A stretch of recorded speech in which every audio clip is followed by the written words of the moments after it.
Welcome to Life Unscripted, Adulting Uncovered, the podcast for anyone out here doing their best to grow, heal, and not totally lose it in the process. I'm your host, Brennan, and if you ever felt like the only adult still figuring it out, don't worry, you're not alone. This is the place for you. Let's stop pretending and start talking.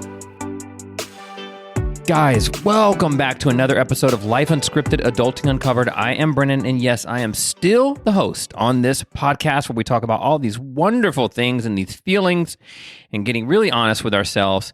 And today we're talking about something that requires a lot of brutal honesty because it's something that we've all experienced at least once. If you have been single at any point in your life and have been through the dating experience, you have experienced this once, if not 100 times. Maybe more. Sometimes we go back to people not because we love them, but we go back to them just because the sex is good. Just because it's fun to be with them physically. And you know the kind that I'm talking about. It's where that connection feels really magnetic. It's the kind of connection that sticks with you and you just constantly think about that person.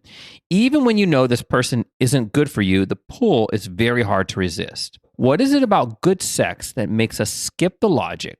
Why do we find ourselves going back to people we know aren't right for us just because the physical chemistry feels like fireworks?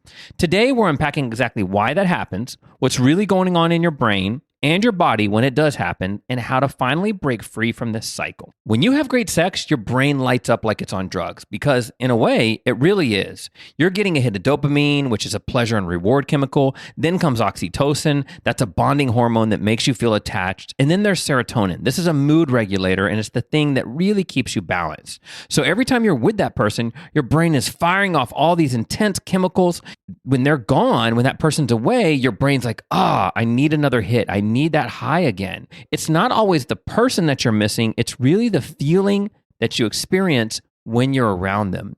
And the funny part is, when the relationship is inconsistent, if it's great sex followed by silence, distance, or drama, or not much texting, that actually strengthens your attachment to this person. And it's called intermittent reward or intermittent reinforcement. And your brain starts chasing this hit that it gets. And it's the same pattern that you'll see in addictive behaviors.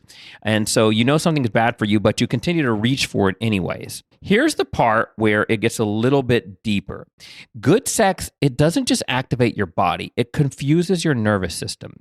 And it can trick you into believing that there's emotional intimacy when really there isn't any and there never was any. But that intensity that we get when we feel like, I just can't get enough of this person, that feeling where you just feel this connection, it's not really that connection, it's just chemistry and chaos. And I've talked about chemistry versus connection before and how they can feel very similar and what those distinctions are. But if you grew up in a household where there was a lot of instability, or you had emotionally unavailable parents, or you had constant highs and lows, your body might actually crave that same pattern in these unhealthy relationships. So it feels familiar even when it's just unhealthy. It's just not what you think it is.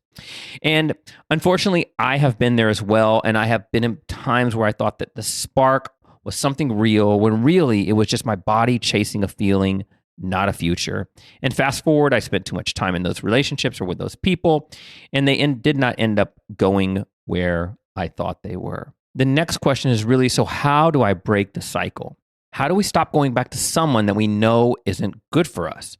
And I think it really starts with honesty. And I mean, like really getting like really uncomfortably honest to yourself.